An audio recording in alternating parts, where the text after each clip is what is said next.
என்னம்மா சமைக்கிற? நான் இன்னும் சமைக்கலமா, உளுந்து கஞ்சி தான் வச்சுக்கிட்டு இருக்கேன். காய்கறியை போட்டு அப்படியே ஒரு கூட்டா வைக்க போகிறேன், அவ்வளோதான். இங்கே பாருங்க, மத்தியான டயத்தில் உளுந்து கஞ்சி தான் வச்சுக்கிட்டு இருக்கேன் குடிக்கிறதுக்கு. இன்னும் கொதிக்கணும் அது. உங்கள் வீட்டில் என்ன குழம்பு? எங்கள் வீட்டில் ரசம் வைக்க போகிறேன். ஒரு உருளைக்கிழங்கு வறுப்போம்னு பார்க்குறேன். நேற்று குழம்பு வச்சோம்ல இருக்குமா, அதை சாப்பிட மாட்டாங்க. அதுக்காக தான் ரசம் வைக்கிறேன். தயிர் இருக்கு, எது பிடிச்சாலும் சாப்பிடட்டும்னு. சரி சரி சமைங்க, அப்புறமா வாரம். வாங்க வாங்க. என்னம்மா சமையல் வேலை முடிஞ்சிட்டா? முடிய பார்க்குது. முடிய பார்க்குதா? ஆமாம். இந்த வச்சிருக்கேன் பாருங்க சோறு. இந்தோடையும் பானுங்க இது. உருளைக்கிழங்கு வேவுது, இந்த மசாலா போடலை. குழம்பு இந்த ரசம் வச்சிருக்கேன் பாருங்க. ஆனால் தக்காளி ரசம் என்ன 2 இடத்துல இருக்கு.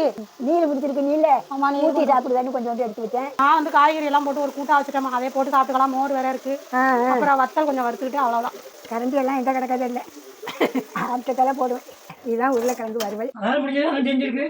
அதே போகிறோம், மாதிரி சாப்பிடுவோம். ஆமாம், இந்த 2 பேருக்கும் தயிர் வேற இருக்கு. எல்லாரும் வாங்க. அருமை கண்ணுவலா. அது செய்தியில் பார்ப்போம்.